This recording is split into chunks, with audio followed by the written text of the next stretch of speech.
Okay, we've got a figure in a pose here. I'm just going to show you a simple way to start these types of drawings. I like to start with a stick figure. Now you would think drawing a stick figure would be easy, and normally it is, but this stick figure has purpose. So with purpose, the stick figure is used as a foundation for our drawing. And so the stronger the foundation is, the stronger our drawing will become. If it is a weak foundation, we're going to waste a lot of time adding, erasing, modifying, trying to get it right, and it's just going to suffer in the end. So it's important to get this step right in the beginning.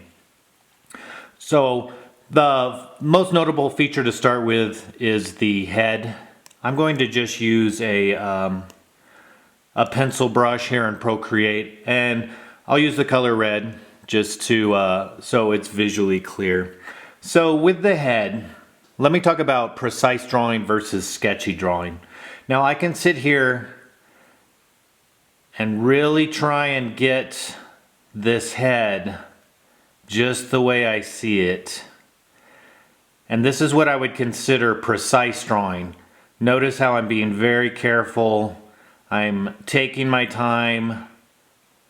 My eyes are constantly going back and forth between the reference image and what I'm drawing. Here I'm paying attention to the center line of the face. So that's a pretty good start. Drawing the head with two center lines, one horizontal and one vertical, is very important. And getting these lines in the right spot is also very important. Meaning we want to make sure that the angle is correct. You know, I can use my drawing utensil as an angle finder. So here I'm holding it up under the eyes on the reference photo, and then I can move over and check how I've drawn it and make sure that they're similar. Same with the vertical line, just making sure that I've got the same angle or very close to. So that didn't take me very long. I like to go a little more sketchy, to whereas things are not as precise, and I'm making a lot of mistakes, but at the same time I'm finding my direction as I go.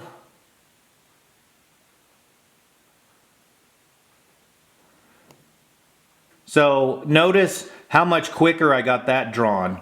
I drew that really fast. Now it's not as clean, it's not as pretty, but I'm just getting my foundation built. So from there I can start my stick figure drawing. Now the stick figure, we've got the head. The next would be to put in the spine, or the line that's defining the direction of the body. And right now, just looking at it, it looks like it goes straight down like this, and then it starts to curve like this. That's what I'm seeing. And what really helps in this drawing is the buttons. The seam of the shirt gives me a clue. The apex under the legs, where the legs join right here. And then the head being nice, straight up and down like this. So this is what I'm seeing. This is what I'm looking for before I even set my pen to paper. Where does this center line lie? Where do I draw it at? So let's think about this for a second. I'm going to go ahead and erase the head. Let's just start with a clean slate. Now, if I have a figure that is standing perfectly straight and is facing directly towards me, so basically it would be like a symmetrical drawing, then it's very easy to just draw the center line right down the center. Here we've got a shoulder line, we've got a hip line, and then we can draw the legs off of there. This is not very difficult to do.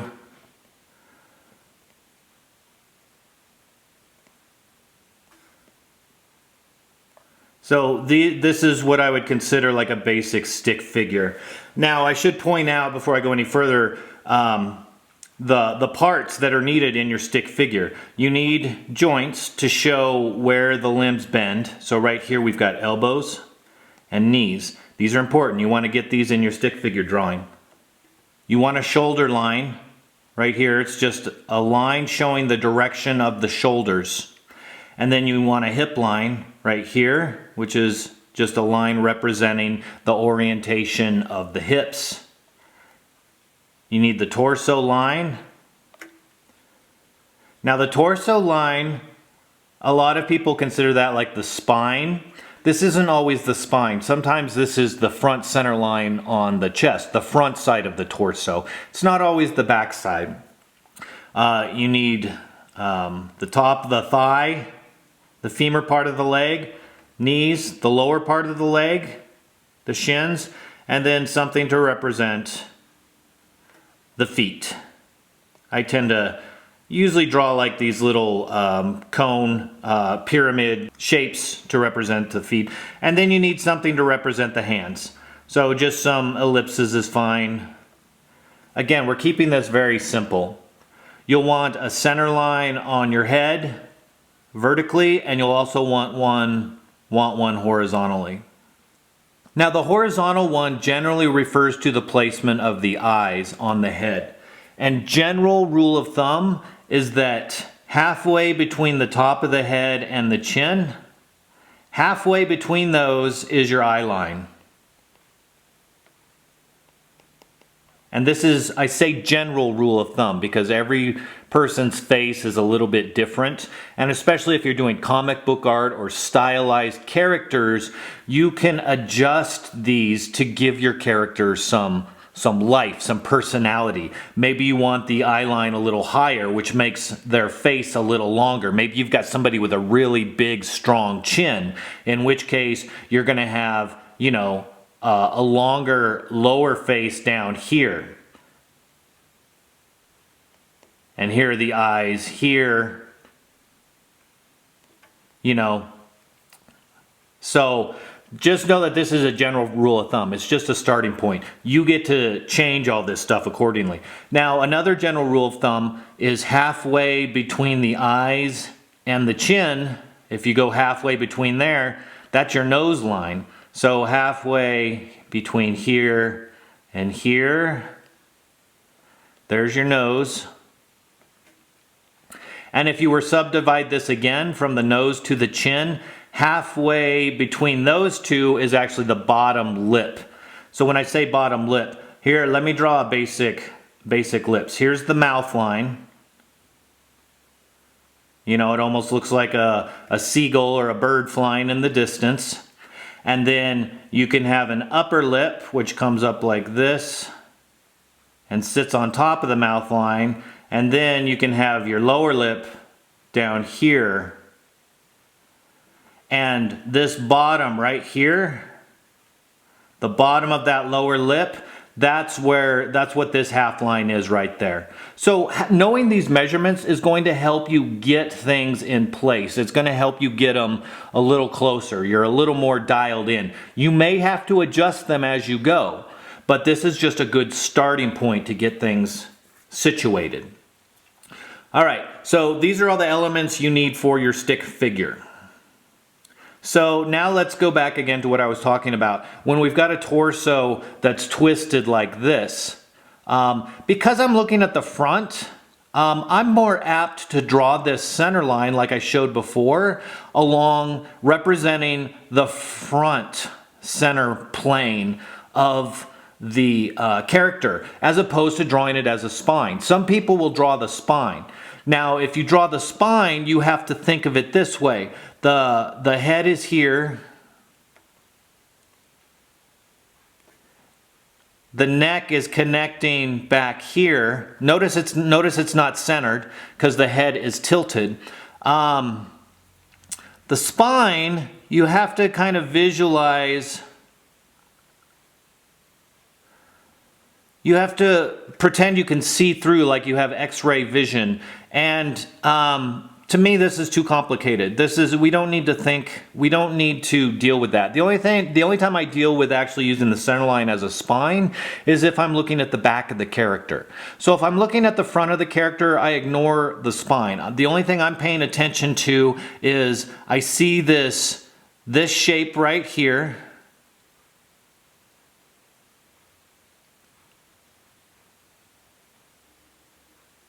Just like this. And I see a center line coming through like this. And then I want a waistline. So I'm going to put it in like this. And notice how I draw it as a curve, as an ellipse. Because I want to give the sense that this is a rounded form. I'm thinking of like a cylinder. So this is what I'm thinking of when I'm drawing a character in its simplest form. Okay, so back to starting again. Starting with the stick figure. So I'm just going to very quickly rough in a head. Now again, this doesn't have to be perfect, but when I'm doing this head, there are a couple things I want to get right. One is the orientation of the head. You know, the sides are kind of going like this, and I definitely want to get the center line of the eyes and the center line of the entire head. Like, that's important. I got to get the orientation right. So when I'm sketching, you know, I'm paying attention to this side and this side. Is it kind of rounded up top? Kind of comes down to a point down at the chin. Your basic head shape that you'll see in a lot of your comic book and character design characters. I've got the center line going through here, and then again, trying to pay attention to the halfway point between the chin and the top of the head. And just getting a line in that is roughly about the same angle, and then I can check it if I need to. So we've got that in. So next I want to put in the center line. So where does it start? Well, if this were a head, again, looking straight at us, and the head's not tilted, then the center line is going to be lined up with the center of the head, right? And then, kind of like I showed before, this is easy where it's all centered. Here's the thing. Nothing about this is centered. We've got a torso that's facing this direction. We've got a head that's facing this direction. So nothing is lined up. So we have to think about this for a second. The head is not looking right at us. It's turned a little bit this way. So anytime we turn something, if we have a rounded form, let's just use like a, actually let me just draw a quick circle. With Procreate, you can draw a circle and then hold for a second, and then it will sense that you're trying to make a shape, and it will correct it. So I've held, and now I can resize it. And so now I have this circular shape. I can choose edit shape up here, and I can choose if I want it to be an ellipse, because obviously I didn't draw it as a perfect circle, or I can choose circle. Let's just choose circle, and now I've made this a perfect circle. So if it's looking straight at us, the center line is dead center. Now, if it turns this way, what's going to happen is, here's your center point. Think of this as where these lines intersect. We've got a cross. We've got an intersection right here. Well, as this head turns this way, this is going to start to move this way. Right? Now, your axis points up top and bottom may not change that much. So what's going to happen is, here we've got an access point, and here we've got an access point. Well, what you can do is you can draw an ellipse from here to your new center point to here. And that's going to help give the impression that this is turning. And what's going to happen is, if you can imagine that there is another line on the side that is slowly starting to appear now because it's turning. This whole shape is turning. And this isn't exactly right, because me just looking at this now, I can see that these going directly to the access points looks a little weird. So I feel like they need to go this way just a little bit. So I'm just going to move these over a bit and still bring it through the that center line.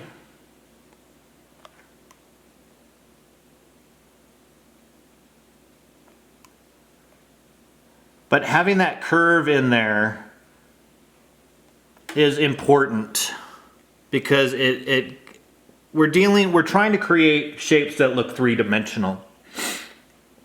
So if this is our access point here, now as it turns, our access point might move a little bit in this direction, just a little bit. So let's just say our access point is now here. Well, with the head moving this way, this is going to help give us an idea of where the pivot point is for the neck. Because notice the head and the neck are not perfectly lined up. See right here, we've got a nice even head is located on the neck. Well, here we've got the head moving this way. The neck is not going to be lined up center. The neck is now, you know, if the center of the neck is on this access point, you know, this might be the neck here. Let me erase some of this so it's a little easier to see. These are things we got to think about when we're positioning things, when we're moving things around. Because sometimes you might be tempted to draw a head that is looking off to the side, 3/4, like this. And then when you get ready to draw your center line, you still might be drawing it from the center. But you have to pay attention to these things and realize, well, no, it's not in the center, it's off to the side here, like this now. It's not center, this is center. When we start moving things off center, you know, relationships are going to change. So it's going to be more this way now.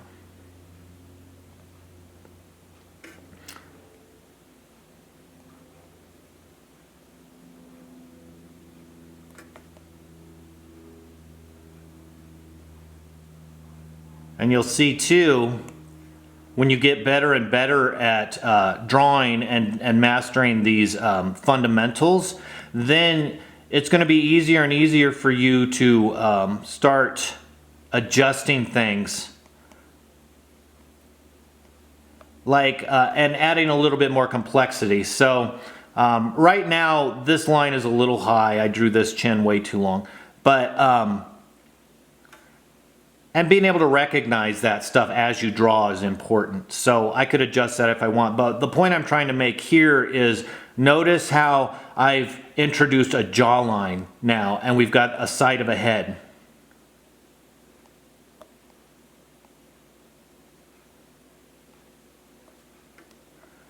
So this circle really isn't that circular. It's kind of circular in the beginning, like you could imagine this circle in the head right here in the beginning, but the more you turn it sideways, you're going to see that it's not so much circular, it's more elliptical. It's going to be longer this way along. It's going to have a major axis right here, and then it's going to have a minor axis. So the reason I use those terms is because those terms refer to an ellipse. And a circle is perfectly circular, right? This is an ellipse because it has two apexes that create a line that is longer along its width than it is along its height. So this would be an ellipse.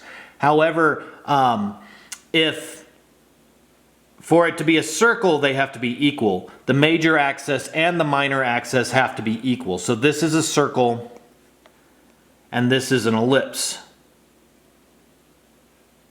You know, and this is, you know, here the major axis is along the vertical plane.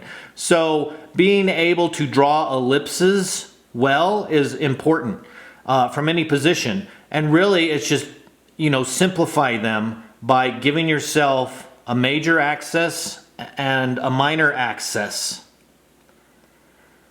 And then drawing your ellipse through those reference points there. So the reason I bring this up is because as a head turns sideways, the more you get to the side of the head, you'll see it's more of an ellipse. It's not a circle.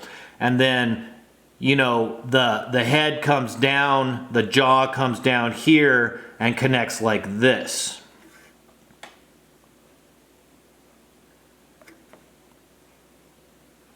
And notice all the while I'm trying to keep things simple. I'm not adding a whole lot of complexity here, just enough information to get the point across. So I have an ellipse for the side of the head. This is just a straight line that's coming down this way.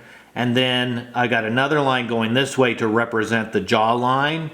And then it comes up and then goes back like this. And that's how I draw the side of the head. This is just a basic setup. All right. So again, we're getting close to working on the actual stick figure. There's just a few things, you know, that I feel like you got to be aware of to do an effective stick figure. So I can just do this simple head shape here to start with. You know, as you get more advanced and more comfortable doing this, because all we're doing is just trying to get things in the right spot. You know, you could do this same thing and then, you know, you could get a little bit of because the head is turning, you know, showing a little bit, making this a little bit more elliptical and having that jaw come right along the side here like this. This is another thing you could introduce into your tool belt, your drawing tool belt.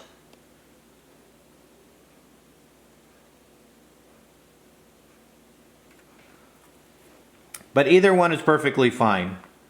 We've got the head in the right spot, right? Now granted, I've got this leaning a little bit more than it should. If we check the center line on this reference photo, it's going straight up and down. I have the head tilted down. I can fix that if I want. But that's not the point. You get the idea of how to start, draw the face. The next part is drawing that center line. Well, where does it come from? Well, it doesn't come from the center. Doesn't come like this, right? We need to think about where this comes from because this is step one. Step one is the head, right? Step one, head. Step two is the body line. That's our next step. So we have to get the body line in the right spot. This is not the right spot. It does not line up with the center. Here's the center of this kid's head. The body does not. The center of that body does not go like this. It doesn't go like this. It's not straight up and down. The body line, you almost got to imagine this neck as like a cylinder, and it's sitting here like this. All right, so I'm just going to draw some reference lines to help make this look like a cylinder. And then you've got the head, which is circular, like this.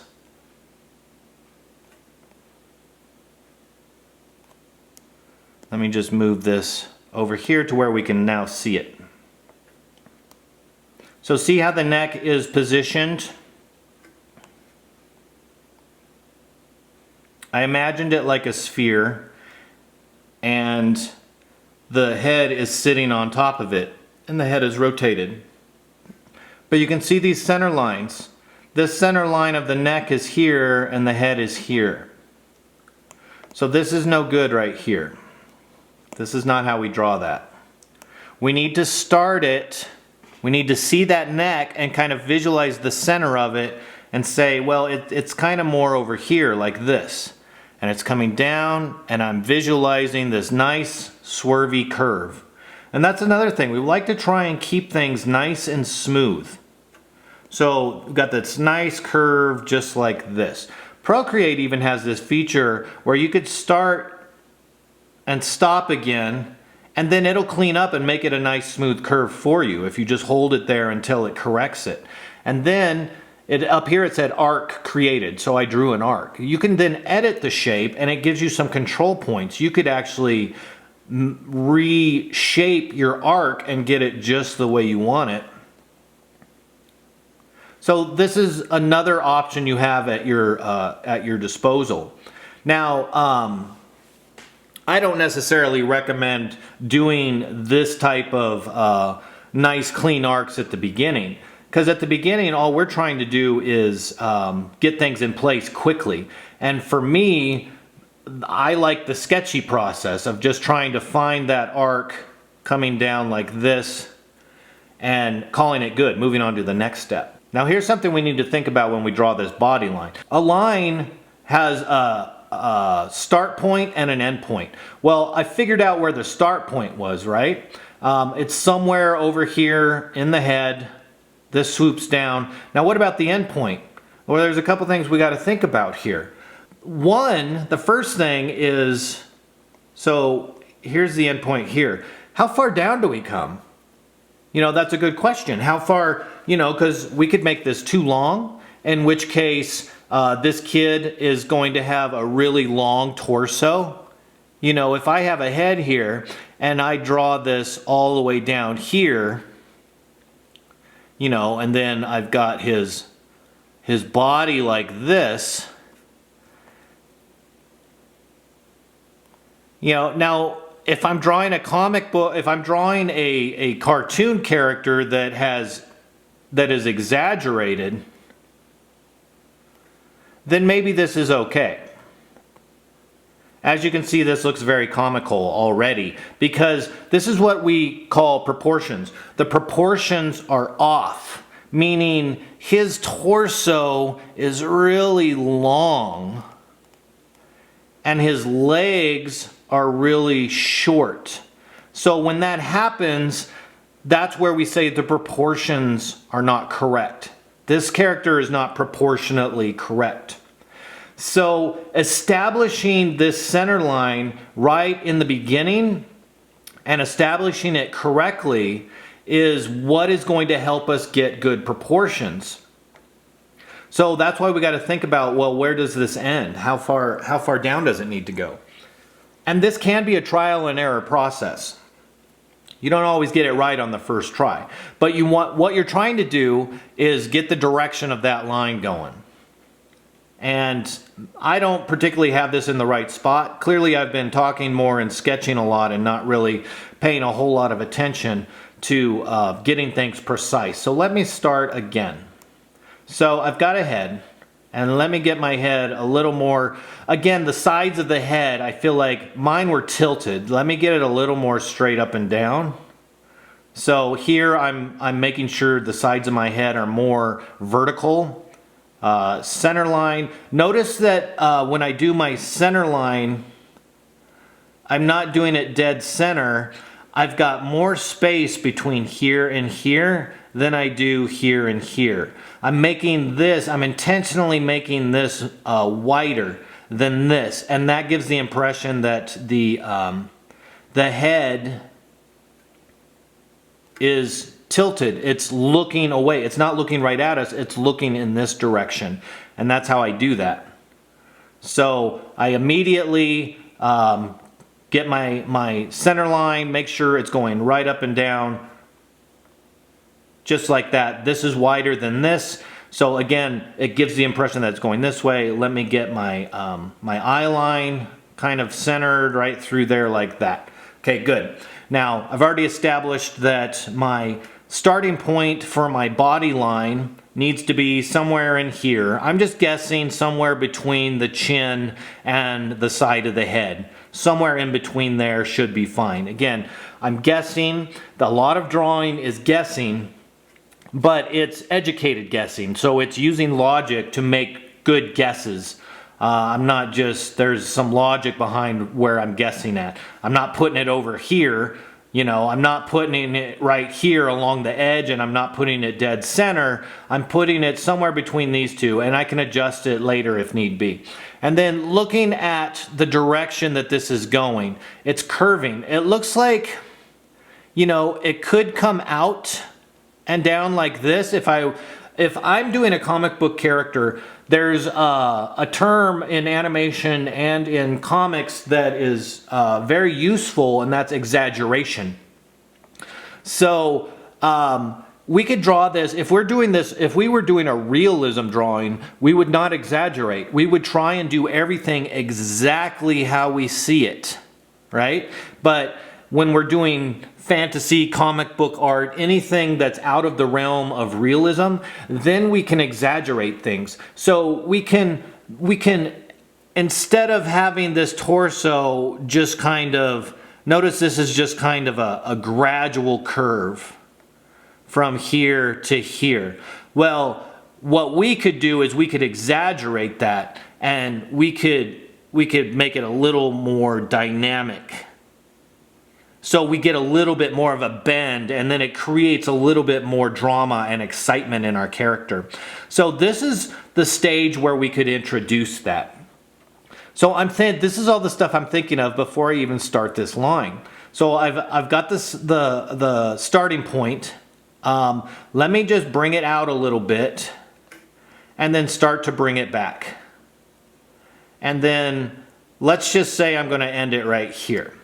So now I have to decide, is this too long? Is it long enough? Did I stop in the right spot? Well, how do you know? Well, there's a couple things you can do. Eventually, over time, the more you draw and the more you go through these techniques, eventually they're going to become almost like second nature. You're not going to have to think about them anymore. You'll be able to draw a head, you'll be able to draw a spine, and you will just know, yeah, that's pretty close. I'm in the ballpark. And that's what drawing's all about at this stage, is getting things in the ballpark, getting them close. We're not going for absolute precision here. That's why we work faster, we work sketchier, we can get this stuff done very quickly.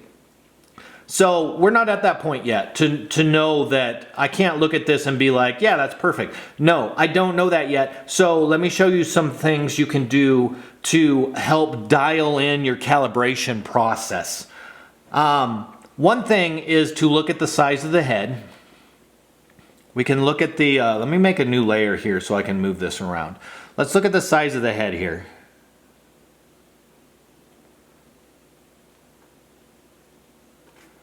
And it sits, you can actually take this head, actually let's just duplicate this, and let's take this head, and we can use this as a measuring device.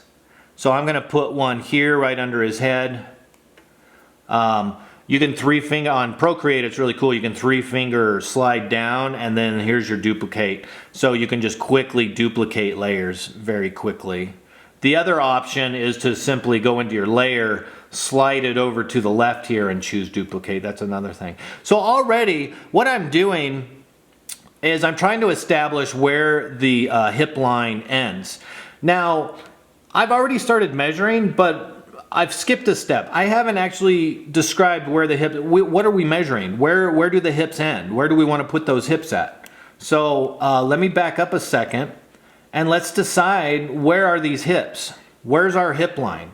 Because the hip line is just going to be a line representing the direction of the hips, how the hips are placed. So what I'm looking for here, and I'm kind of pre-visualizing. I'm pre-visualizing meaning I'm trying to picture what the hips are doing here, what they look like underneath all the clothing and skin.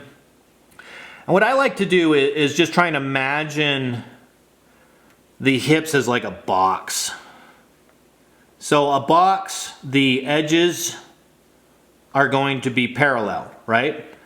This side, if I draw a line this way, the over here is going to be parallel. I'm not going to, these aren't going to be like this. It's not going to be all weird. It's got to be a box.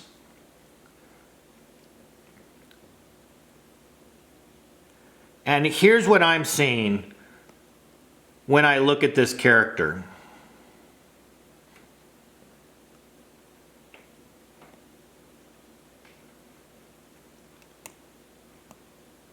This is how I've pictured it. Now, this might be a little tough for you to do if you haven't done this before. I've obviously been drawing a long time, so this comes, like I said before, second nature to me. But this is what I'm seeing for the hips. It's a box. This is the easiest way for me to visualize this. Now, this box is going to have a center line right here. Now, notice when I do my center line, this distance, this space between this edge and this center line is larger than this distance here. Okay, this is something you're going to run into all the time. Every aspect of the drawing process, you need to be aware of this. We did it here, remember? Because it's turned, one side is going to be larger than the other. If it's looking directly at us,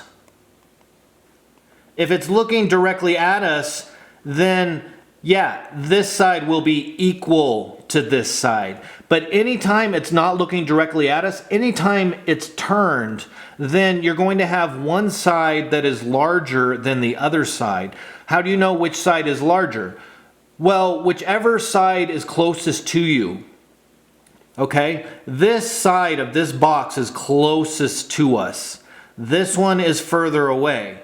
So to make things look like they're going away from us, this is called perspective.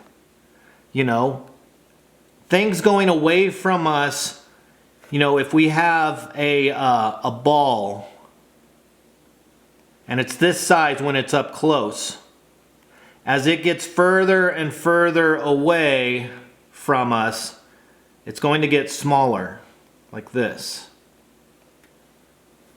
And it's going to follow these perspective lines. So that's what's happening here. We have this box. This box is not looking directly at us. If it were, this side would be equal to this side. The center line would be dead center. But now what we're doing is we're turning this box. As we turn this box, this edge is now going away from us. If I were to draw the same box up here, but it's starting to turn away, here's what's going to happen. Notice that this is the widest this box can be. It cannot get any wider than this. And the only time it is at its widest is when it's facing us directly. If it starts to turn in any way, then this can only get shorter. The length of the box can only get shorter. So because we're turning it here, it's no longer going to be this wide. It's now going to get shorter. It's getting shorter. This line here, the height on this edge, because this is going away from us, again, this is as tall as it can get. It can't get any taller. So as it turns away from us, it's actually going to get shorter. So now this side is smaller.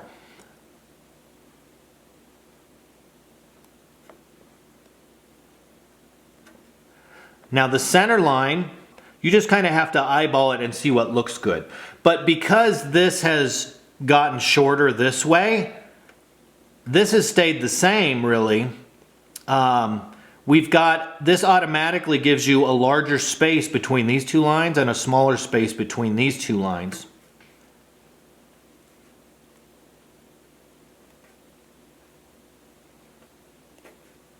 And remember, the edges of the boxes, this edge, this center line, these are all going to be parallel. All right? They're not going to be going at weird angles. So you have to maintain those there. The only thing you get things going at weird angles is when you start implementing perspective. Which we are in a sense. I'm implementing, notice how this and the top and the bottom are parallel right now. But the minute we start turning it, things change. This is now going this way and going off into the distance. This one is going this way and going off into the distance. This one is going this way. And at some point, these lines will converge into a single point, and that's what we call the vanishing point. So when you're doing perspective, you can draw out these grid lines and have them all end at a vanishing point, and then you can draw things and use those perspective lines, those grid lines, as a guide to help you draw things and create perspective. So the reason I mention this is because, again, this is something you have to think about. And we're trying to establish where the hip is. So that was a long, convoluted way to get to where I'm going. So I still haven't answered the question, where's the hip line at? So I like to think of this, if this guy were a stick figure. Let me show you where I would like all my elements to be.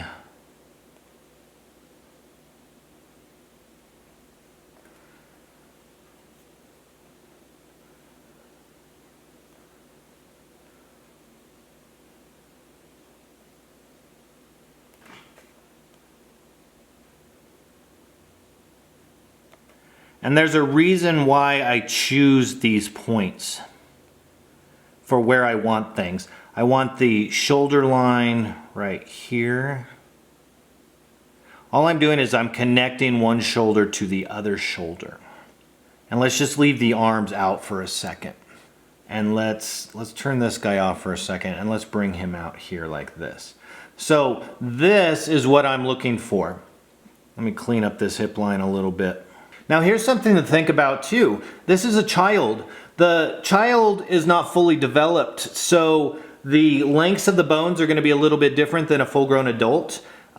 This I would consider kind of a small hip line, but that helps visually show that this is a child. If this were an adult, and especially if this were like an adult female, this hip line might be wider, because females generally have wider hips, which is an evolutionary aspect of childbirth. So their hips are going to be wider. This is something to think about when you are creating your stick figure. So notice too, notice how this center line, where it hits on the hip line. The hip line, again, if it were looking at us straight and this were the end, right about dead center, if this person were looking directly at us, the center line would hit about dead center on the hips. Well, what's happening is these are turning. All right? So if this is turning, again, this is the widest the hips can be. Once it starts turning, these are going to start going inward. This edge is going to go inward. This edge is going to go inward. And again, we're not going to be dead center. If this edge is going away from us and this one is coming towards us like this, then, okay, this has come forward this way. This one has come back this way. It started to angle. So let's angle it like this. And now using the example that I mentioned before of the box, where's our center line going to be? Well, it's not going to be dead center. This is closer to us. So we want to put a center line in here that makes it so that this distance between this center line and here is larger than here to here. So we want our center line to hit somewhere in there. This is something we have to think about when we're creating our stick figure. So see, there's nothing simple about creating a stick figure. Not this type of stick figure. But if you get this stuff right, again, you have a strong stick figure foundation. The rest of your drawing is going to be that much stronger. Things are going to be in place. So that's why we see here that this center line doesn't hit dead center. It's hitting more this way. And this is giving the impression, just with little simple stick figure lines, that this hip is closer and this one is further away. All right, so going back to, again, deciding where to put the hip line.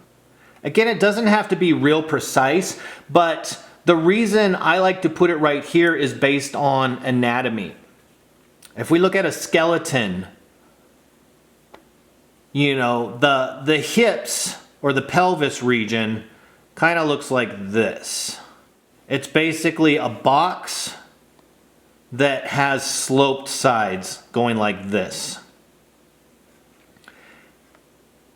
And the spine connects to it. So this is the whole pelvis, very simplified version of the pelvis. You have your rib cage. It almost looks like a tree and growing out of a pot. And then you've got, you know, the head. So this is your basic skeleton. Well, the way the legs connect to the pelvis is the leg bones, they kind of look like this. The femur comes up and it's got this knob on it like this. So this is a basic femur bone right there. Well, this knob right here, it's basically a ball and socket joint. This needs to fit. There's a socket right here on the pelvis that this fits into. So when that's in place, the leg fits like this. So I like to get that hip line kind of close to where the legs attach to the pelvis. So that's why I put it where I do. Now you have to have a little bit of anatomy knowledge to know where to put that, because just looking at this you may not put it in the right spot. So what I try and do is I try and look for things that help me see where things are. Clearly this is the thigh, and the thigh is like a big tapered cylinder. Kind of goes like this. This one also, it tapers down. And when I say taper, it gets smaller as it comes down towards the knee. That's why I use the word taper. Just in case you don't know what that word means, it's a good word to know. Know what taper means. So this is a cylinder. Basically from the side it looks like a rectangle. In these instances it tapers, so it gets smaller as it comes to the bottom like this. So it tapers this way. T-A-P-E-R, taper. So even though I have these big shapes, what I'm trying to imagine is where the bones are. So if I imagine that the bone on this goes right to the center of where the knee is. Let's say the knee is right here. Let's just draw a circle right where the knee. And what's helping me figure out where the knee is are actually these folds in the clothes. Because anywhere you've got these bunches where the clothes bunch up right here, that's where the joint is. It's somewhere in this area here. I might not have it perfect, but again, I'm just trying to get things close. So if this is my knee right here, right from the center of the knee, I'm going to draw a straight line going up to the pelvis. Same here. Got a knee that is somewhere in this area here. Right from the center of that is the starting point of that line, and then drawing it up to the pelvis. I'm not exactly drawing it dead center. I always feel like with the thigh, there's a lot more mass going on the inside of the thigh as opposed to the outside. I may not be right on that anatomically, but I think I am. So I tend to draw the center line more. Okay, here's the center here. There's my starting point. I tend to draw it more up like this. And then obviously this belt helps. This belt helps me give an idea of where the waist is. And then where the leg, there's also this type of corner right here that is pretty prevalent. And I can kind of see another one right here. Basically what I'm looking for is where the leg is joining into the pelvis.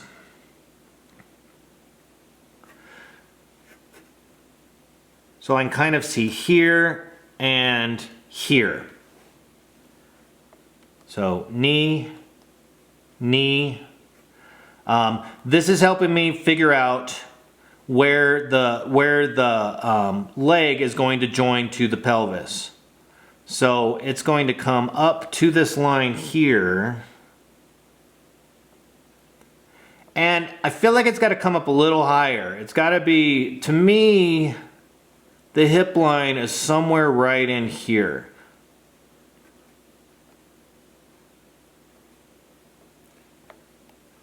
That's where I think it is. So that's where I'm going to put it in my stick figure.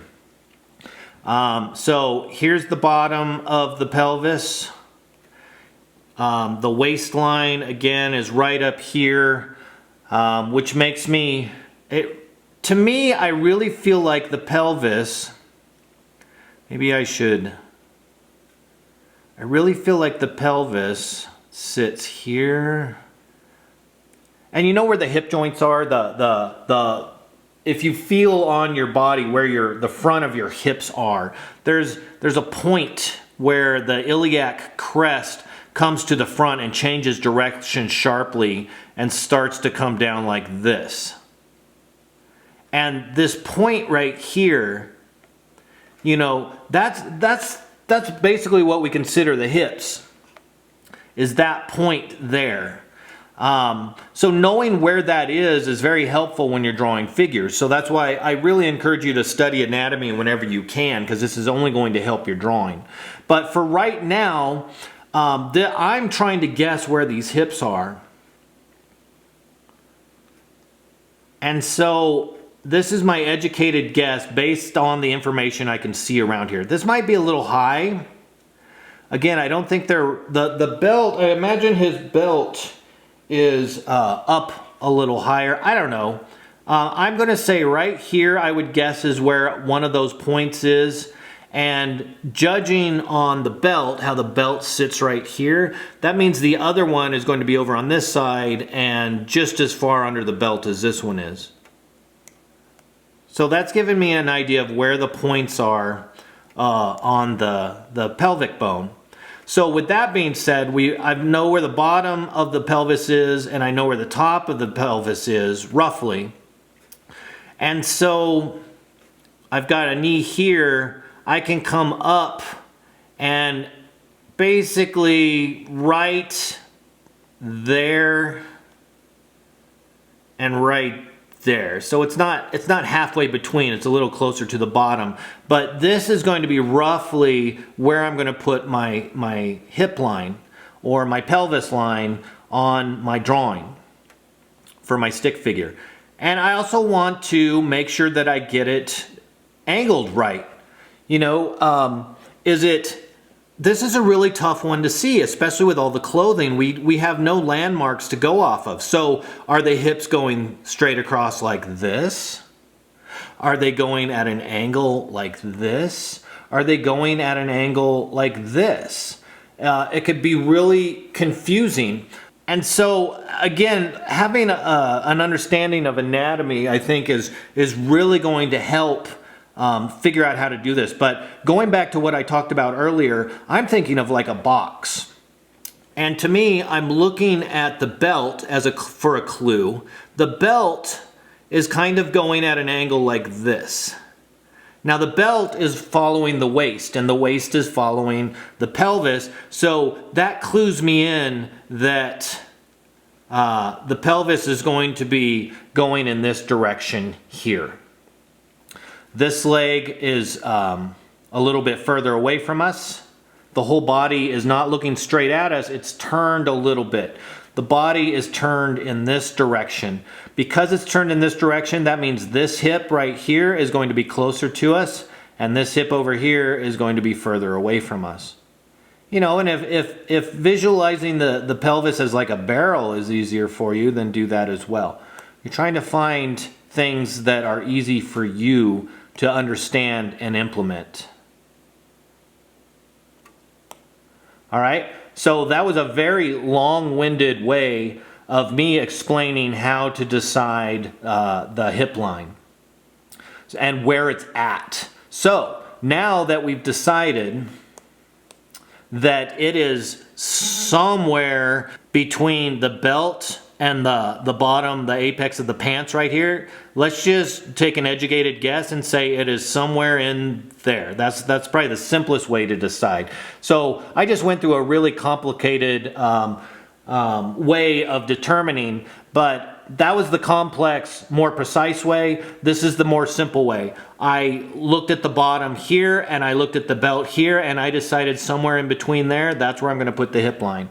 So use that, add that to your tool belt as well. So now that I've decided that the hip line is somewhere there, now I can measure. Remember when I was measuring, I put a head there, I put a head there.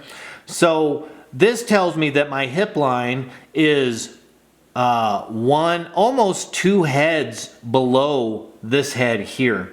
It's actually a head and 3/4. So when I've drawn this, I can try and visually do this in my head. I could be like, okay, here's the length of a head. Here's the length of a head from here to here. So I can say, well, roughly if I come down that same amount, maybe that's going to be roughly here. There's 1 head, come down again, roughly that same distance. There's 2 head. So that's how I would do that quickly in my head. I'm just trying to guess. Now, am I close? I don't know. If I want to really get precise or try and get if I want to check myself, I can use my pencil, put the tip at the top of the head, and then use my finger as a way to capture the measurement. So I'm going to position my finger right at the chin. Now I know that this distance from here to here is my head height. Then I can come down and I can measure that and see how close I am. That's pretty close. So I'm actually pretty close right there. And again, that's all we're trying to do is get pretty close. So now what I can see is that this hip line actually needs to be, if I'm trying to stay true to my reference image, this needs to be about 1 3/4 heads below this one. So here's 1 head, here's 2 heads, here's probably 3/4 right here. So now I've determined the length of my center line. So let me go ahead and erase this. And now I've got a pretty good start on my stick figure. All right, so I've already decided that my angle of the hips is going this way. So when I'm drawing my stick figure, I'm going to draw my hip line roughly in that angle. Notice how messy I am. That's because I didn't quite get the angle I wanted, so I kept adjusting. I kept adding more sketch lines until I got it pretty close to where I wanted. If I get too messy, I can erase it and try and put it back in a little nicer. So anyway, I've established my head, I've established my body line, and now I've established my hip line.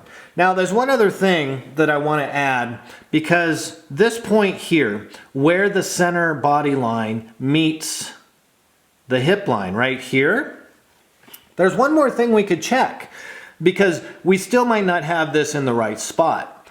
As this spine comes down and then connects right here, one thing we can check is, this is something I do all the time, is I can check my vertical alignment and I can check my horizontal alignment with things.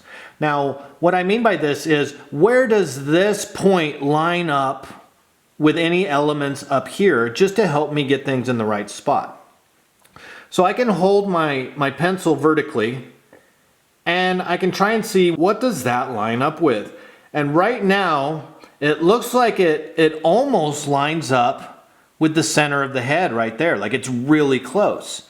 So one thing I can do is see how mine is. Does mine line up with the center of the head? And it's a little off. I could come over a little bit more this way. But as long as I'm close, this helps me feel more confident that I'm getting things in the right spot. So maybe we'll just put it right here. All right. So now I've got a good amount of confidence going that I've got things in the right spot. Why is my confidence high? Well, one, the head. I've got this side, this width right here is larger than this width here. So the center line is pushed this way. That gives the impression that the head is not looking directly at us. It's looking a little bit this way. That gives me confidence because I know I've achieved that. The body line starts in between the chin and the jawline. It's not dead center on the center line. It's not over here. It's in a pretty good spot. It may not be perfect, but it's close. So that gives me confidence knowing that my center line is coming at a good starting point. The end point is also at a good spot. I lined it up. It lines up pretty good with the center of the face, pretty close. That gives me confidence because I'm in control of things. I have put things where they need to go. My hip line is checking the angle with my pencil. Holding it up, I can see that I've got a good angle going on my hip line, my pelvis line. So I feel good about that. Good confidence. The distance of the body line from the head to the hips, I took a head measurement and that helped me get it close. Originally I was way down here, remember? I was way down here, I was off, but then I checked my measurement and I was able to adjust. So now everything is feeling good. I feel good that I've got things in the right spot and now I can move on. Make sure your tip's on tight. Sometimes if your Apple Pencil quits working, your tip may have come loose. So already I can see that my figure is not going to fit on the page the way I've been drawing it. So I'm going to lasso it and then just resize it so it's going to fit. This is one of the great things about digital drawing is it's so easy to resize, reposition things without doing a lot of erasing or redrawing. It's very nice. All right, so the next step is we want to get these legs in. Now, these legs are pretty easy to see the angle.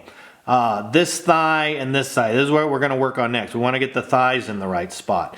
All I need to do is visualize the center of these thighs and visualize a line going between them like this.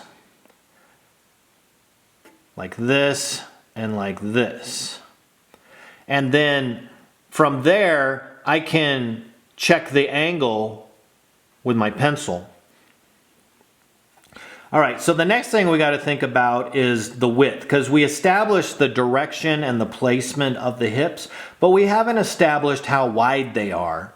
I'm going to say that just on this picture, the hips are roughly like this.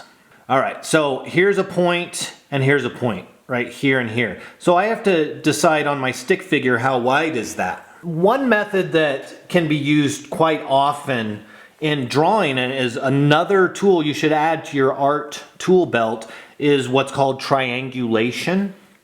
Triangulation needs 3 points, just like a triangle.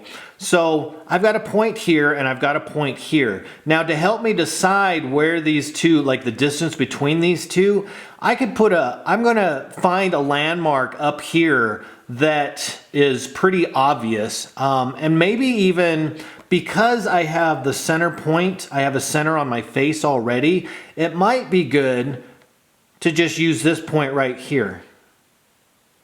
All right, so I've got a point there. And now I can visualize in my mind a triangle like this. I can visualize a triangle. So now, if I imagine a point here, I can actually use my pencil to check the angle. Notice how this is straight up and down. And then we've got a slight angle from here to here. And then it's a little more of an extreme angle on this side. So if I just start from this point to this point, again, it's not straight up and down, it's just a slight angle here. So from here, instead of drawing straight up and down, let me draw just a slight angle coming this way. And where it crosses my hip line, make a little mark. And then I'm going to check it again. And I'm way off. My angle is way too subtle. This angle needs to come more out like this. And it's going to hit maybe more like there. And then let me just check it again. It's still not right. It's going to be somewhere maybe right in there. Now again, this is just something to help me get close. I'm not going for precision here, but I want to get things kind of close. Another thing is you can check and see if there are any elements up above these points that you can use as a reference But as you can see, there's nothing vertically above this one. This one over here, vertically above it, I'm kind of close to the side of the head. I feel like it's kind of sitting right roughly about here. So I can also use that as a guess. Little bit of space on the side of the head. Let me just come straight down like this and let me make a mark there. So this is one way to get the length of the hips right, to get it close. Look around and see what you can use to help you get things in the right spot. Now again, this seems like a very time-consuming process right now. It is, because it's new. But the more you do it, the more you can get to where you don't think about it anymore. It's taken me longer to explain it than it will actually take you to actually do it. So there I've established a good reference point for the hips. Again, using triangulation, using rough measurements, rough guesses, you know, keeping the space off to the side of the head a little bit and coming straight down. Hopefully that all made sense. Now I know that my leg can come off here and come down like this. And again, I'm trying to get the angle close to what I see. Sometimes I can just draw it and not think about it. I can just very quickly draw it and I can feel good about that and I will move on. And then I'll come over and I'll do this one. Now, where you can check yourself as you go, you can hold your pencil up and check the angle if you're not sure. If you're not sure, it's real simple to just go like this if you're working from reference. But a lot of the times, you know, you're going to get to the point where you don't need to check anymore. You can just look and be like, yeah, that looks good. You know, the more you do this, the more you're going to refine your calibration. I call it calibrating yourself. You're calibrating your ability to recognize subtle differences in angle and distances.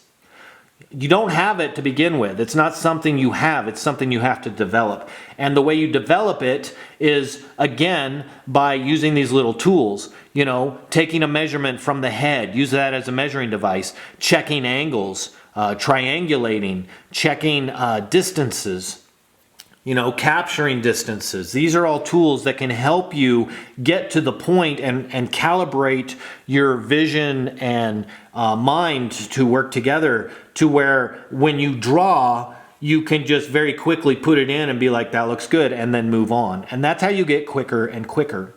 So I've established the angle. The next thing is the end point. Just like with the spine, I need to know where to stop this. You know, the knee could be here, and then the lower leg comes out like this, and then it stops there. You always got to have a start and an end point. You got to have these marked. That's how you know where things need to be.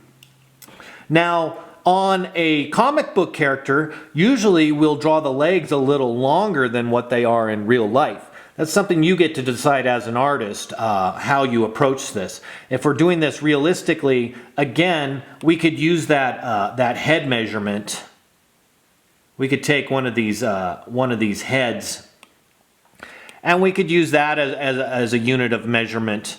We'll put it there at the knee, and then let's duplicate that, and let's put another one up above it. And that actually goes clear up to the waistline. So if my hip, you know, my pelvis line is sitting somewhere in here, to me that looks like 1 and a little over a half. 1.5 heads is roughly the distance between here and here. And again, all I need to do, I don't need to actually draw out heads. I can do like I did before. I can take a measurement like this, line your pencil up at the top, and then put your finger at the bottom, and that captures the measurement. And then you can come down here and start at the knee. Hold your finger there and then move it up and check, and it's about a little under halfway. So that's another way you can do that. I can also then take the measurement of my head, and then I can check it. Okay, here's 1 and 1. That's actually about 1 1/4. So this might be a little long. You know, maybe I need to bring my knee up a little bit right there. You don't always have to use the head as a unit of measurement. You know, now that I have, if I have the leg, the length of the leg established here, I can take a measurement, put the tip at the knee, put my finger where the pelvis line roughly is, like that, and then go down and put my finger at the knee and see, okay, where does that go? Well, that actually goes, that measurement actually equals down to the toe. So the distance from here to here is actually the same as from the knee down to the toe, like that. So then I can very quickly take a measurement of my femur, go down to the knee, hold it there, and I'm a little long. So I'll make the adjustment there. This is where, and now I know where my toe should be. My toe should be right out here like this. And paying attention to the direction. Notice this direction. This is not a straight line like this. At least I'm not treating it as a straight line. I'm treating it like this. I see the upper leg going this way, knee. Then I see the lower leg going this way. Here's the ankle right here. So see, there's a distinct angle change right here. And then from here, the leg goes this way. So it's very important to pay attention to angles. Like, angles are so important because they add dynamics to your drawing. They make your drawing more exciting. Having these angle changes like here, here, here, that's exciting. This is not exciting. If we just drew a straight line like this, that's boring. There's nothing, that's not fun. Let's add some more interest here. Let's make this more interesting. Even though it's subtle, that's where we get excitement in our drawings. So again, this is the proportions are staying pretty true to the drawing because I'm taking these little measurements and I'm getting them kind of close. And then, you know, I may go in and I can adjust things accordingly if at the end, after I get this all done, you know, maybe my foot is too small or maybe my foot is too big. I can make adjustments as I see fit. But the idea right now is just to get things in the right spot. So now, again, I can do measurements to get the length of this leg as well. But another thing I can do, so I already know that the knee is here. This leg is here, it goes up here to the pelvis line, ankle, foot, end of the foot. So now that I have all this in place, I have reference points. I have a knee right, I have reference points that I can triangulate. So here's this leg here, and let's say the knee is right there. Well, where do I put my knee at? How long do I make this? Well, I can line it up. I can line this knee up with another knee, and I can see the angle. Well, it's not perfectly straight across. It's not perfectly straight across. There's an angle. It's tilted slightly lower. So if I look at this knee and I come, again, not straight across, but slightly lower, like this, that tells me that this knee is going to hit somewhere on this line here.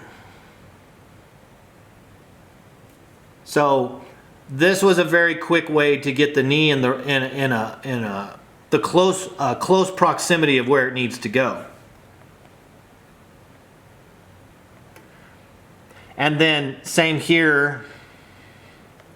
This again, direction change. This isn't a straight line. This comes this way, this one comes down this way. We've got an ankle. Even the foot is angled slightly.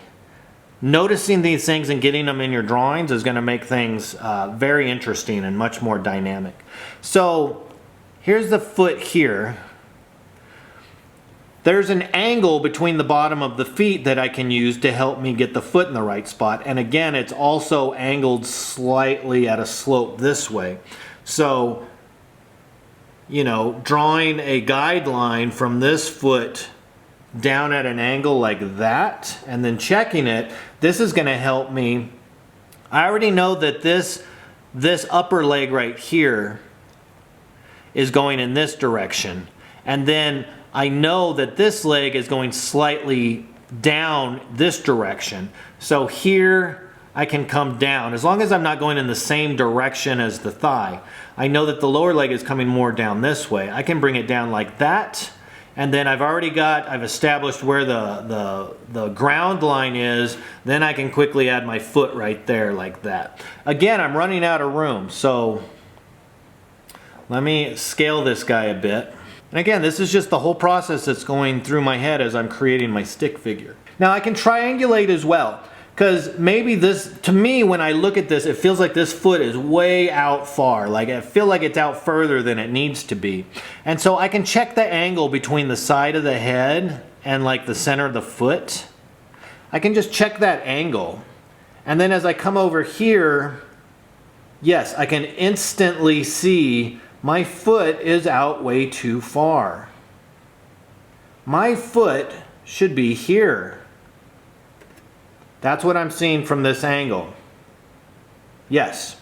So I need to make some adjustments. Checking the angle on that leg. Again, coming up to here. Here's the knee line. The angle of that thigh is more like this.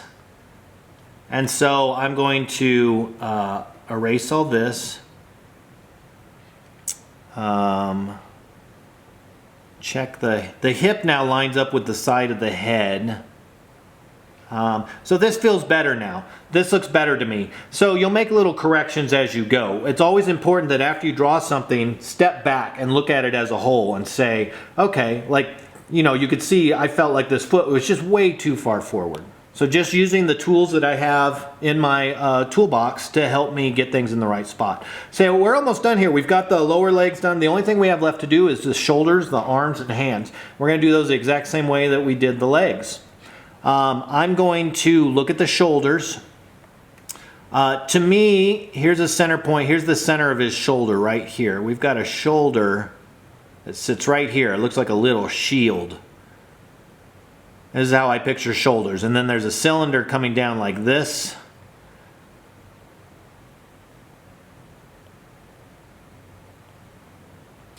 And this is how that cylinder is positioned.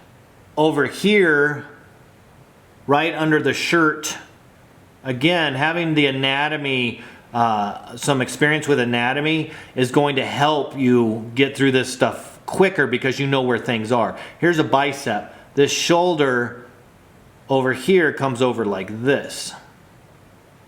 Kind of sits up here like this. And then the trapezius comes from the shoulder. It comes up and around and connects to the other one like that. But the key point I need to know is where the shoulders are. So I've got a point here, and then I'll just draw a point right here roughly in the center of that shoulder. And I'll connect the line between them. So in my head, this is what I'm looking for. This is what I'm looking for. Once I know where those shoulders are, now I can see the angle of this shoulder line and notice that it's angled up like that. It's not straight across, it's angled up.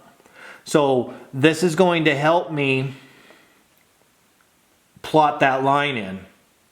And a lot of times in action poses, you're going to see the hips going one way and you're going to see the shoulders going in the opposite way.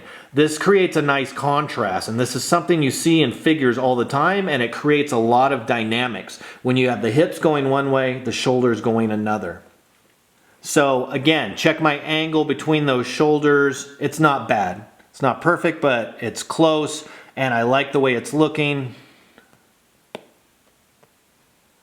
So again, I've established the angle just like I did with the hips. Now I have to establish the length. Where are the end points on this? Well, I already decided one shoulder is here and one shoulder is here. Here's the line between them. Again, I can use reference points. I've already got my head in place, so I can imagine an angle coming down the side of this head. Again, it's not straight up and down. It's a subtle angle going that way. And then this one, I could also imagine an angle coming off the side of that head. So with that being said, I'm going to, here's one angle, and then this angle over here looks like it should be a little more extreme, more like that. And then I can check them. I don't have to draw this. I'm just drawing this to show you what's going on in my head. I'm visualizing, I'm picturing. I'm basically if I'm using a reference like this, then all I'm doing is I'm imagining the center of that shoulder right there in the side of the head, and I'm holding my pencil towards them. And then I'm drawing my guide. And I can already see this angle needs to be a little steeper. I'm going to go like this. And just double check it. That's not bad. Now let's check the other one. Again, I'm visualizing where the center of that shoulder is there, and then with the side of the head, I'm coming over. This one is a little too steep, so I'll come down like that. Again, check it. Not bad. So I'm going to say that the shoulder is here and here. This is my shoulder line. It doesn't seem right to me, so I'm going to check it again. It's just there's such a long distance between here and here and here and here that it's making me doubt myself. And anytime I doubt myself, then I will check myself. And I do that so that I don't wreck myself. So, and I think part of the problem too is, remember in the beginning when I said you could exaggerate? Well, I exaggerated this. And when I exaggerated this, notice the neck here is coming straight down. Me, I brought it out like this. And that's what's causing this to happen here.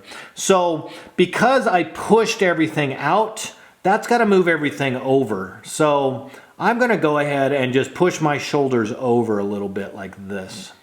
And then I'm going to erase my original ones like that. And to me, that feels a little better. That feels a lot better to me. All right. So now it's just a matter of getting the arms in. So this arm, again, pretty easy to check the angle. I'm just going to start here and I'm going to head in that direction. If I'm unsure, I'll check it. That's not bad. Come down like that. Now, again, in my anatomy studies, the elbow, when you're standing, when you're looking straight on, again, everything's easier when it's just straight on. So, but we as artists, we got to get used to drawing things not straight on. So you have the head and you have the rib cage. And then you have the pelvis. And then so the sternum is up here and kind of comes down. The rib cage is roughly like this. The elbows generally, on average, are going to be pretty close in line to where the rib cage ends right here.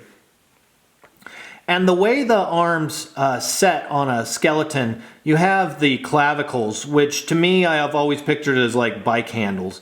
Bike handles being like, this is an extreme version like this, but more subtle.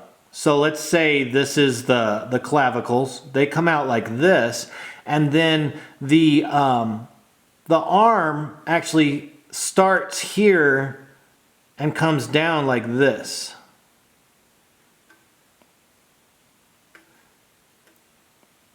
So they attach to those the clavicles right here, which are in turn attached to the shoulder blades in the back. But for now, this is really all you need to know, is that the clavicles come over here. That's what sets the arms out away from the rib cage, and then they come down to roughly about where the rib cage ends.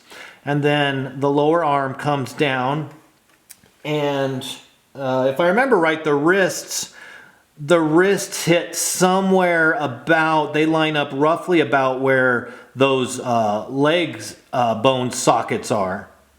Remember how I said the leg bone, the femur, has a socket that goes into the pelvis?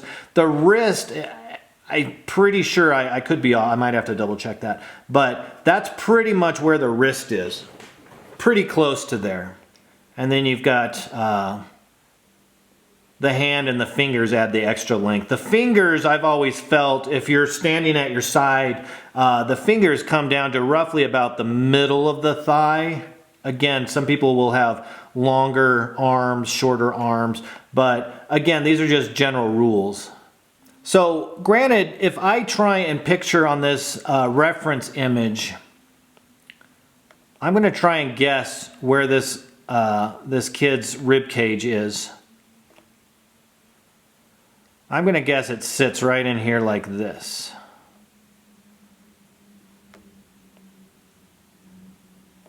His elbow, if his clavicle comes over here, and by the way, the shoulder muscle sits right on that clavicle. It sits right underneath the clavicle like this. It actually connects right there. So I've got my clavicle drawn. And so the arm itself, this upper arm, technically if it were sitting down, like straight down, then it would come down to about here because this lines up with about the bottom of the rib cage. However, this arm is now coming up and towards us a little bit. All right? So going back to the cylinders, when you have a cylinder and you're looking at it straight on, it just looks like a rectangle. Here's the center line.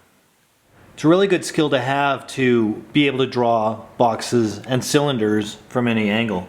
So it helps to understand how to draw them as they rotate through space. You know, like I said, if we imagine this upper arm as like a cylinder, looking at it from the side with it not angled in any weird way, it just looks like a rectangle. Now as it starts to move up, remember the length from here to here, at its side view point, that's the longest it will ever be. It can't get longer. It just can't. That's the longest we'll see it. As it starts to rotate, this end, let's say this thing starts to rotate towards us, like this arm here. It's not laying at his side, it's coming up towards us and out to the side. As it does that, what's going to happen is this length is going to shorten. All right? And it's angling out a bit, so it's going to go this way, and I'm going to exaggerate this. Notice the top is a line. All it is a line. The top and bottom are parallel lines. As it rotates, that line is going to turn into an ellipse, you know, because that's going to show that this cylinder is rounded, it has form. And this ellipse will be exactly the same as this ellipse down here at this end. The only difference is this one is going to be smaller. This will be a smaller version of this. The reason for that is we're trying to show depth, perspective. So it'll be smaller, which in turn will cause these outside lines. Notice how they're parallel here. They're parallel, same distance apart. Now they're actually closer at the bottom, and then they get further out as they get out to here. Again, this is an exaggerated version. This would really not be that small. They'd be pretty close in size. When we want to exaggerate things, especially if we're using like a wide angle lens or a fisheye lens, that's where this comes in handy to really exaggerate things. But again, I'm just using this to demonstrate principles. The center line, if I were to draw a center line this way, it also, again, is going to be exact same as this. And what I mean is, they're all going to be the same type of ellipse. One is not going to be flatter and another one like this. No, they're going to be exactly the same. Uniformity, that's what gives us the sense that it is a cylinder and that it's drawn well. Now the more this ellipse right here, notice it has a major axis. It's longer this way, and it has a minor axis. It's shorter this way. As this rotates, the further up this goes, the more circular this is going to get. Until at one point, if we're looking at it from directly to the side, it will be a perfect circle. But until it gets to perfectly the side, it's going to be an ellipse. Now this minor axis, first it's a line. As it comes up a little bit, then it's a very small minor axis. I mean, this is the type of ellipse you get. And then the more it comes up, the more that minor axis increases. It's going to keep increasing the higher up it goes, until eventually that minor axis is going to equal the major axis. And when that happens, that's when we're at a side view. So it's really good to understand this, because after the stick figure phase, we go into adding shape and volume to all the body parts. And cylinders are a great way to do this. And if you can very quickly rough in, you know, an upper arm just with a cylinder like this, you know, just by drawing it like this, I have given the sense that it's coming at us and it's going up and away, all because of, you know, this ellipse here has established the plane of where this is facing. Anyway, that's for another lesson. But I wanted to bring that up just to mention that this arm is not going to be as long as we think. It's shorter. It's shortened because it is lifting up. All right, and it's coming towards us. So, you know, I need to establish where the end point is. And I'm just going to guess right now. I'm going to say it's right there. And if I'm not sure of my placement, then I will go to my tool belt, my art tool belt, and use some techniques to help me decide if that's a good length or not. You know, I can take a measurement from the elbow to the shoulder and then check that against the size of the head. And it's a little bit less than the size of the head, maybe up to the hairline to the chin. And I can check that. And right now I can say, you know, that's really close. I'm happy with that. So I've established that one. This one up here looks like it's angled slightly down. Not straight across. You know, sometimes the tendency when we see an arm like this, we want to go straight across. Now you can if you want. You get to decide how you draw it. But, you know, recognize it for what it is first, and then move it how you see fit. So I'm seeing this as coming slightly down. All right. And then again, I'm going to guess roughly about right there. And I'm guessing, a lot of my guessing is based on other stick figures that I've drawn in the past, and also studying the lengths of body appendages. But again, I could be wrong. I could do a triangulation. I could draw or imagine a line from the top of the head to the elbow right there.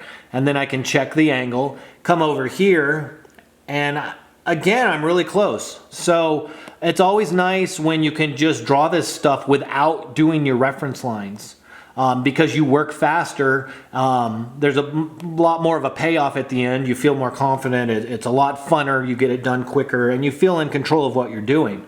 But don't feel bad if you're not there yet. Just know that you can get there by using these little techniques, using guides, measurements, all that stuff. Okay, so next, the forearm.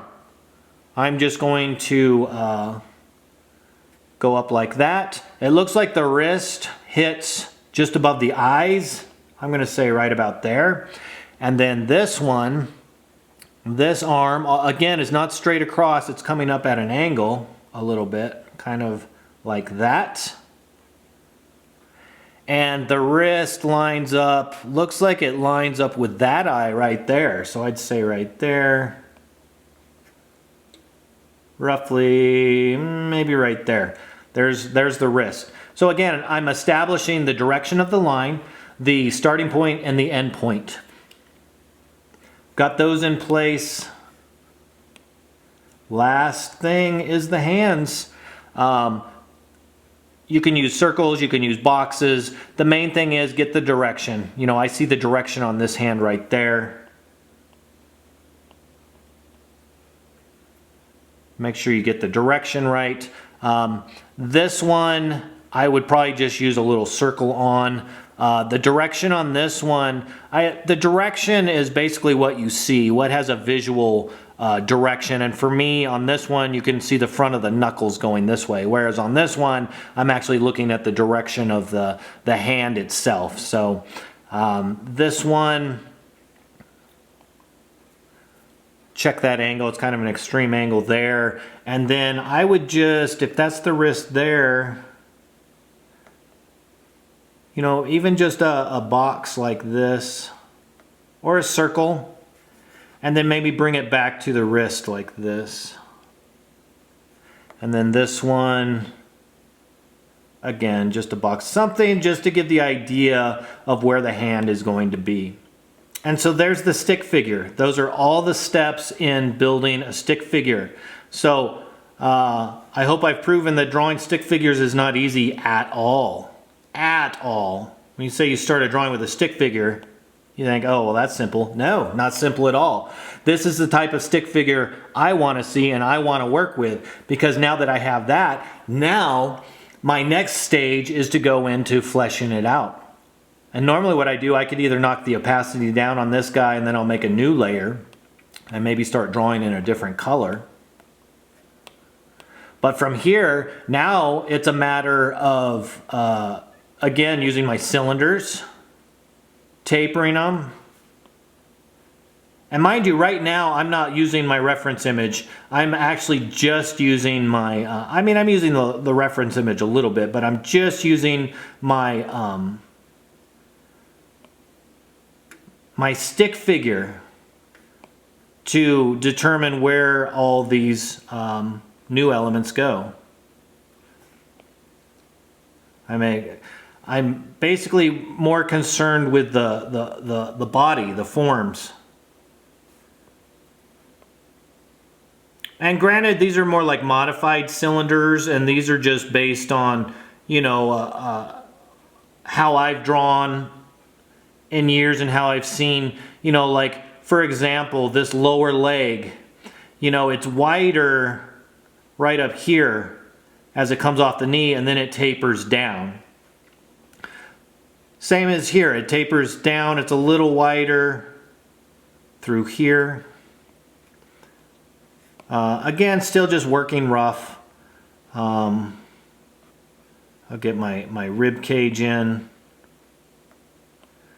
That center line really helps. I feel like these hips are way too big. Let me just knock those down a bit.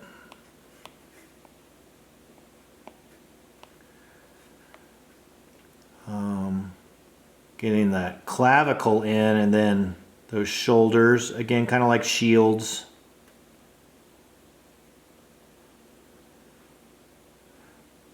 I also like to put in like where the chest muscles lay on the rib cage. I like to draw a center line for those, and then from those go up into the shoulders. They create like this cool, almost like an armor. So those are always fun for me to put in. Upper arm, just a cylinder coming out like that.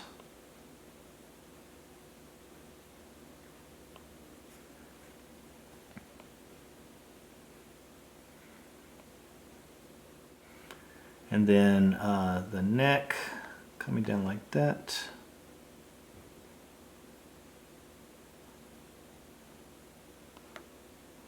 Bring my eye line down a little bit. It seemed a little high there.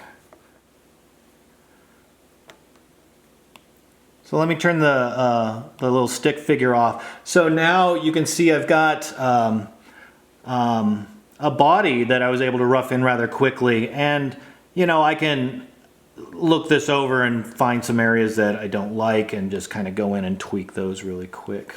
You know, that upper arm was a little thin. Even where things cross, maybe I can just kind of clean those up. This is kind of weird here, that thigh.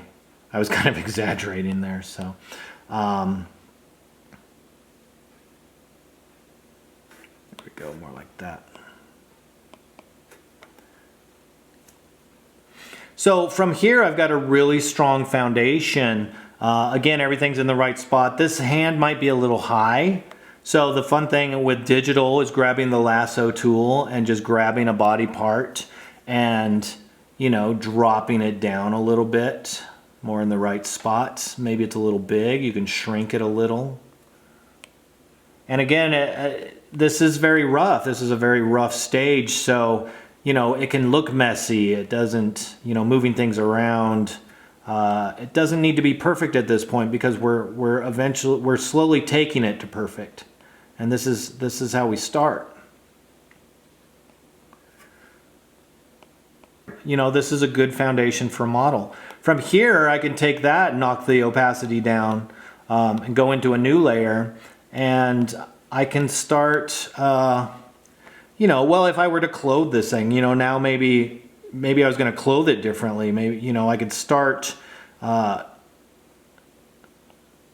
taking this to the next level. So now I'm going to start focusing more on contour lines.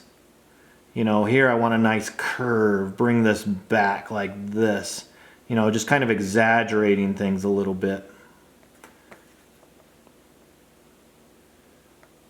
Sharper edges come up and then out.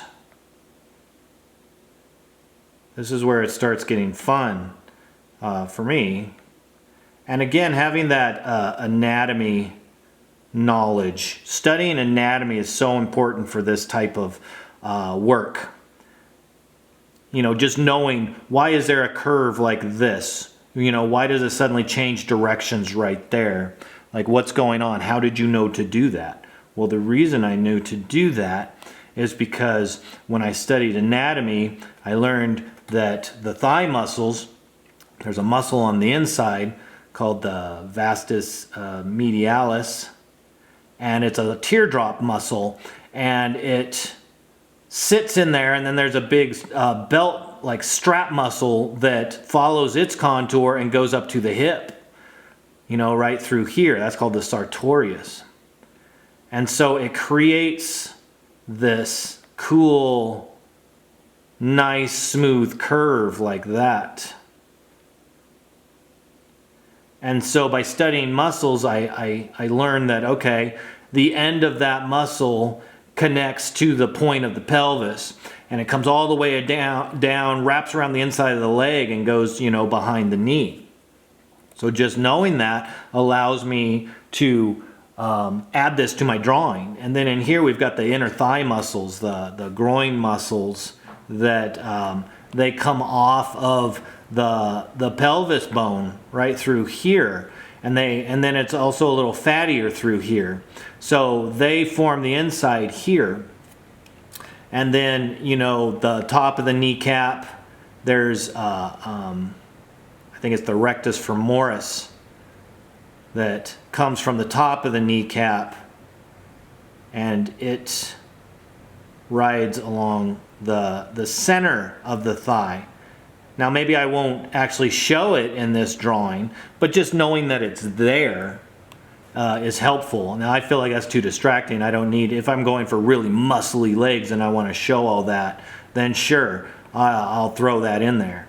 And if you're not that familiar with the muscles, you know, if you're working from a reference image, or you have a pose of somebody and you can actually see the musculature, you can use that as well. You don't necessarily have to have that knowledge, but just know that having that knowledge is going to help you in your drawing no matter what.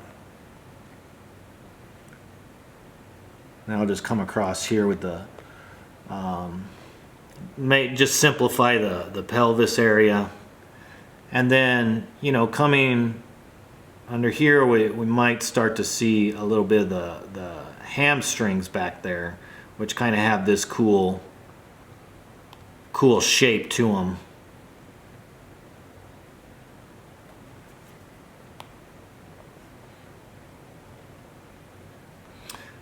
A little thinner around the area of the knee, and then the lower leg. Again, fatter up top.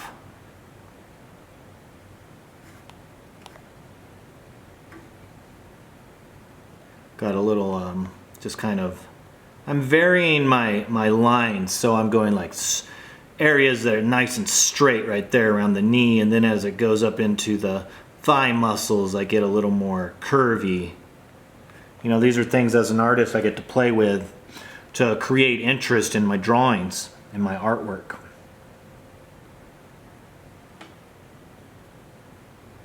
and that helps establish the style of the piece. I like a lot of contrast between lines. Contrast meaning, like I just said, some straight ones, some curved ones. Got a little too fat right through there. Offsetting the junction points. By junction points, notice I've got, you know, this knee right here. It goes straight line, and then it goes up into the curved line of the thigh, right? So I've got curve, straight, straight. Then I've got this lower leg connecting into it. Well, what I'm trying to avoid is having this line of the lower leg connect at this junction point right here. I don't want those to connect right there because that creates visual ambiguity. I want to have a separation there. So I'm going to come down a little bit and I'm going to put it there. So now there's some separation between that lower leg and that upper leg just by having that little bit of space. So these are things I think about when I'm doing my contours as well. It's a design element, clarity.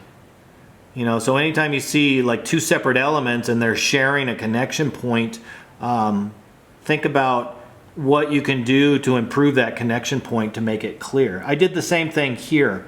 They're very close. They could have very easily run into the same line, right? But I just offset it just enough right here at the knee.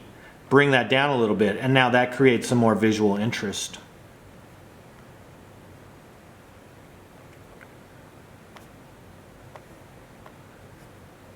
So I've used this reference image to help me create a character that doesn't look, you know, it doesn't necessarily have to look anything like the reference image. I'm just using the reference image as a pose to help me with the pose.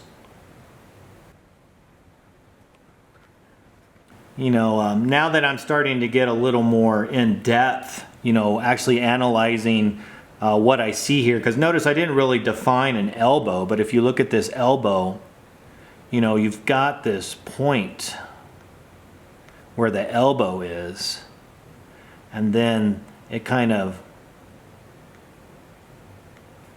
you know, gets big up through there. That brachioradialis muscle sits right up there on top.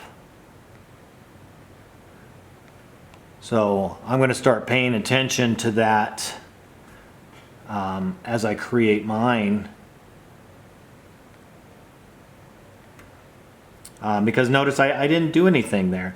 And another thing too, it's always helpful to look at how other artists are handling specific areas of the bodies. Look at some of your favorite comic book artists and look at how they draw characters and look at how they're handling elbows. Because I could be overcomplicating my drawing unnecessarily. You know, you could look at other artists at how they're handling elbows, and it could be so simple.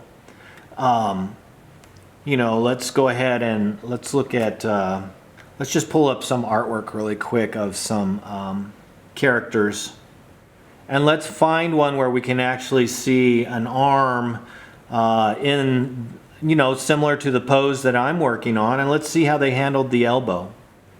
And make sure you're looking at really good, high quality artists. There's a lot of just kind of what I would call amateur comic art out there.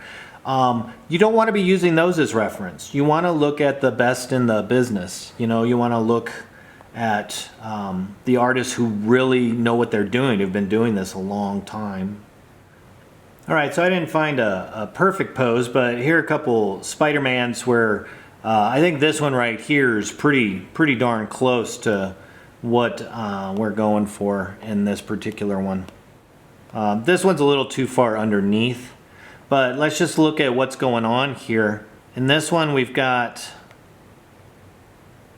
this shape here, almost like an upside down mountain, like a volcano. We got two sides tapering in, and then it comes out to this muscle here, and then starts to go into the forearm there.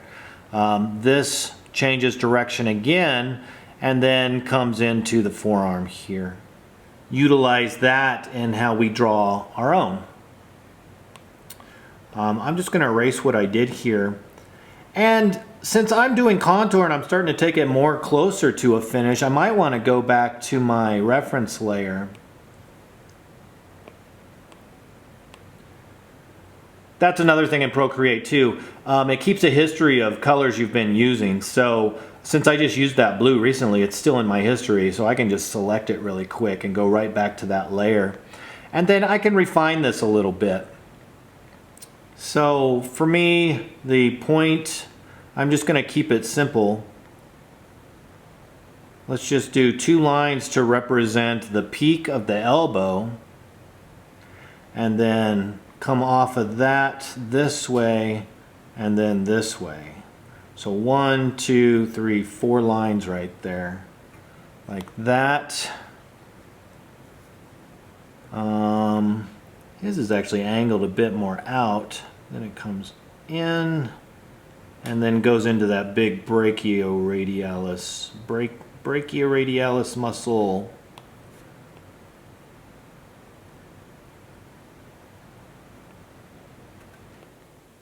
And I'm kind of liking how that's looking. Maybe bring this one out a little bit. So again, trying to simplify the shapes, but still keep them visually interesting, and following. There we go.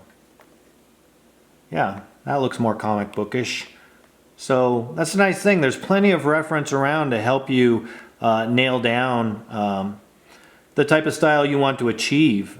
This is a really crazy, very exaggerated, cartoony style, but it's still following a lot of the rules of anatomy and just exaggerating them and making them exciting and interesting. And this is kind of weird though. So this is a sternocleidomastoid muscle coming from the clavicle. It goes from the center of the clavicle and goes up behind the ear, right behind the jaw. So this one's in the right spot. This one's good. But then look at this one here. This one is going up and it's going underneath the chin. So technically this isn't quite right. And maybe that's not the sternocleidomastoid. Maybe that's just the vocal box area. But that should be more square. The sternocleidos are more round. I would make this boxier right in this area, because right now it's reading as that second sternocleidomastoid on that other side. So only somebody, like me would probably notice something like that and point it out. Everyone else would be like, shut up, who cares? It looks cool. And really that's what it comes down to. Does it look cool? Yeah, there's always ways we can improve our artwork and whatnot. So anyway, I'm digressing. Let's go back to this, my contour layer. So again, now I can just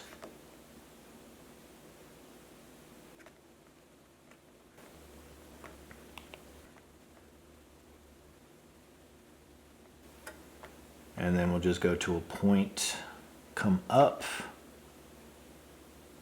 and then get that muscle in there,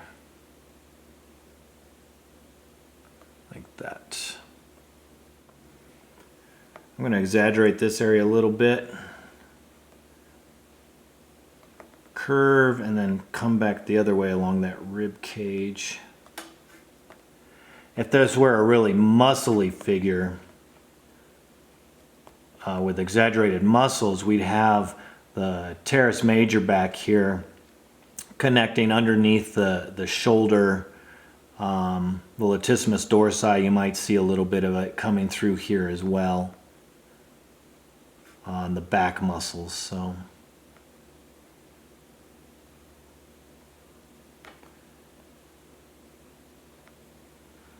this isn't a real muscly character though, so maybe we'll just hint at it back there like this. But again, studying anatomy will help you to recognize these areas where you can add things and make them look more realistic without actually having reference right there.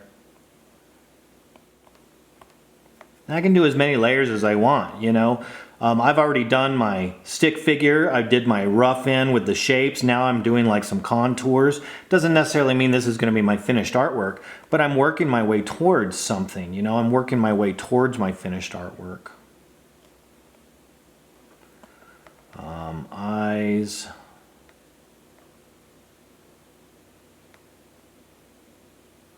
Again, nose is maybe halfway between the eyes and the chin, so maybe the nose is going to be there. Halfway between those is going to be the lower lip, roughly about there. So once I know where the lower lip is, I can come up a little bit and be like, okay, there's my mouth. My lower lip. You know, just a couple little reference points right there to help me get things in place. I can shape them more if I want. I can, you know, maybe make the ball of the nose and bring the nostrils out if I want. You know, is there a prominent upper lip? You know, maybe male character not as prominent, female more prominent. Little socket lines if I feel like they need them. Get the eyebrows in. You know, the eyebrows are going to sit above the eyes. You know, I've got a guide right there to help me get them in place, and then, you know, it's going to start, this one will start there, this one will start there. You know, how do I want to shape them? You know, if they're lower, if the eyebrows are lower like this, the character's more in, you know, deep thought. Whereas if they're up, then, you know, there's an expression of surprise, or like, you know, the eyebrows tell a lot about our expression. Now granted, if they're up like that, see how that gets, that's more of like a, oh, okay, that's interesting. You know, there's definitely something going on with that expression. And then if you pair that with maybe making the eyes a little wider, you know, then you can get more of an expression of like, whoa, surprise or wonderment, you know, in which case let's open these eyes up a little bit. And then maybe see a little bit more white of the eye. Then all of a sudden you've got an expression of like, whoa, that actually looks more like concern. So a lot of your expression in your characters is going to be in your eyes and your eyebrows. Hairline probably sits somewhere in there like that. The ear, the bottom of the ear lines up with the bottom of the nose, and the top of the ear will usually line up with the eyebrows. Now, again, if you have a face looking directly at you, this is easy to line up. There's the eyes, there's the nose, here's the eyebrows right here. So your ear will sit here and here. Now, when you have a character whose face is not looking directly at you, then you have to kind of, you have to figure it out. So for here, I'm going to draw a line under the nose, but then it's going to curve back. Make it kind of curved like it's wrapping around the face, and then it's going to kind of curve back, because notice the face is almost tilted down just a bit. So now that I have my guide in place, I'm going to say that the bottom of my ear sits on that guide. Same with the eyebrows.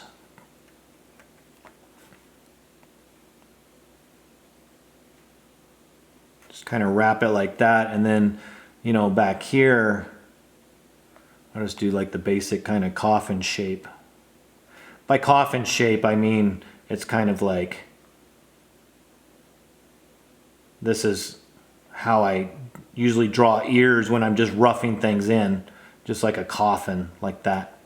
Works really well. And then this one is, you're going to see more of this ear than you will on this side. This one's going to be tucked back a little bit, so you might only see the tip of the top of the ear right here like that.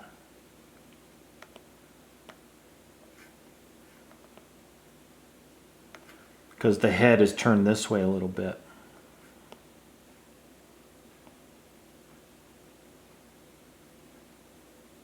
Hands are always tough. Really, my suggestion for hands is to simplify, simplify, simplify. Keep them as simple as possible. And then when you get to the stages where you're really wanting to take them to a finish, again, look at what other artists are doing in the style that you like with hands,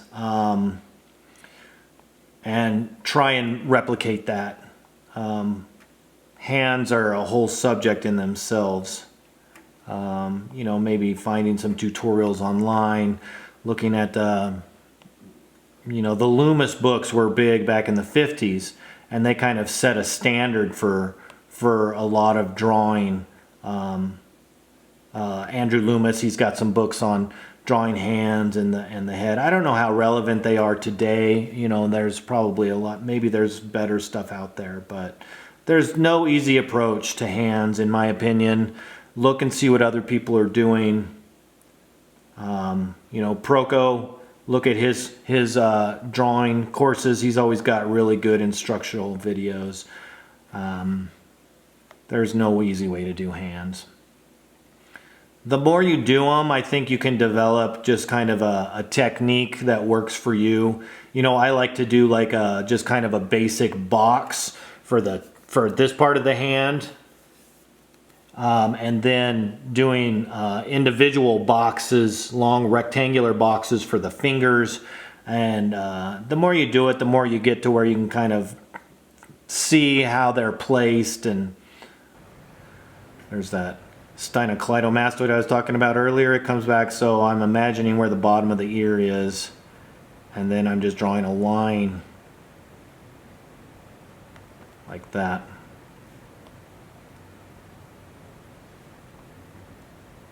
It'll create like a little canal right here in the center above your clavicles where they meet. And this is the other steinocleidomastoid right here. It goes from here up behind the ear, that one comes. And then in between the two you have like the little vocal box, the Adam's apple, if you will. Whether you need those in your drawings, not necessarily. You can overcomplicate drawings quite a bit. And one thing you're going to notice in especially comic book art is the simplification. Everything is simplified, but it's simplified well. It's simplified interesting in an interesting manner. So familiarizing yourself with how your favorite artists are handling certain drawing obstacles is going to really help improve your artwork. From here, I've got a cool little pose. I can dress him any way I want. You know, I can take it further, make me a new layer, drop that layer down, and I can start, you know, playing around with clothing ideas. You know, maybe there's some boots. This is kind of making me think of like pirates, this type of boot. You know, this could all be conceptual at this point. You know, maybe this is just a storyboard. I don't know. I'm just playing around. There's a strap here, and there's a big knife right here on the thigh, and there's another strap. So that's what holds the sheath in place. Belt coming right up here. You know, maybe there's, I don't know, just playing right now. But I can use this drawing as a mannequin to help design clothing if I want.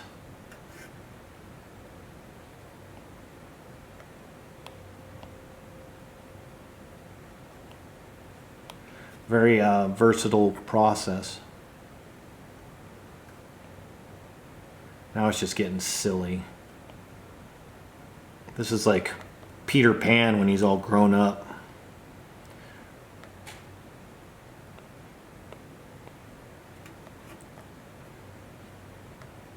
Bunch it between the knees. Let's maybe make it baggier. This will be tight through here because the belts on the sheath are keeping it tight, but then it might billow out when it comes. Maybe add a stretch line, fabric stretch line right through there, the crotch area.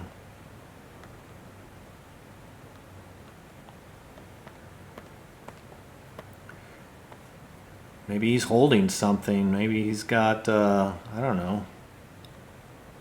Where's he got?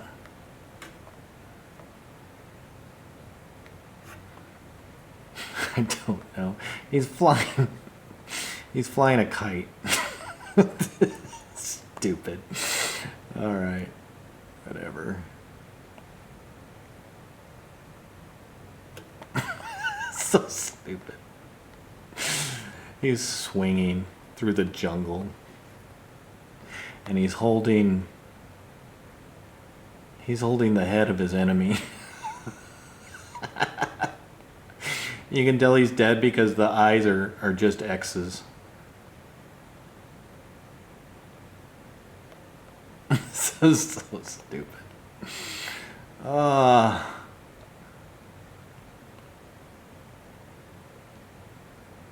Stretch the fingers out there, so now it looks like he's holding the head.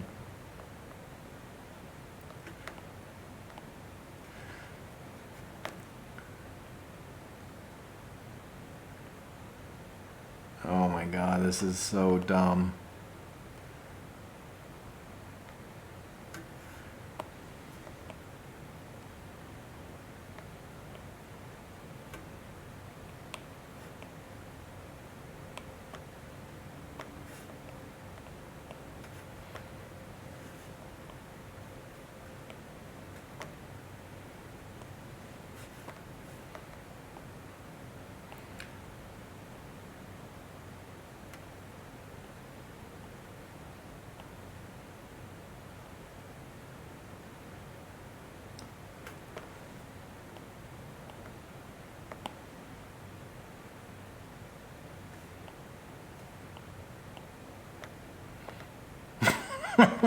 It's so stupid.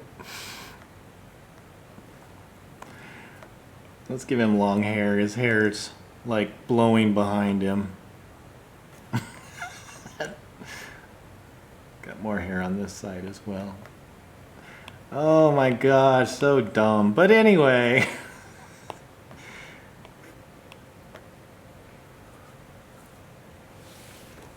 That would definitely make a good little storyboard piece, you know?